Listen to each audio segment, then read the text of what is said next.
अस्सलामुअलैकुम नाज़रीन, आऊं या मोहम्मद उस्मान मल्ला पंहिंजी सोप टीवी में सभिनी सॼणनि खे भलीकार।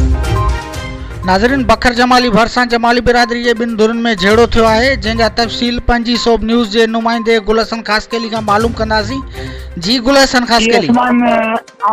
बकर जमाली ऑन स्पॉट मौजूद आहियां जिथे फायरिंग जो वाक़ियो पेश आयो आहे। इहा ॿेले खाते जी ज़मीन आहे जिथे जमाली बिरादरी जे ॿिनि धुरनि में अॼु वरी फायरिंग जो सिलसिलो शुरू थियो आहे। तक़रीबन 10 बजे खां वठी 1 बजे ताईं फायरिंग जो सिलसिलो वक़्ते वक़्ते सां हलंदो रहियो। पोइ बाद में DSP सैदाबाद पुलिस जे वॾे अधिकारियुनि सां ज़ख़्मी जा इतला आहिनि, पर पुलिस या अस्पताल इंतज़ामिया इन ॻाल्हि जी तस्दीक न कई आहे त के ज़ख़्मी थिया आहिनि। इतला मिलिया आहिनि त 3 ज़ख़्मी थिया आहिनि, पर उन्हनि जा फुटेज या पुलिस या तालुका अस्पताल का तस्दीक न आहे कई।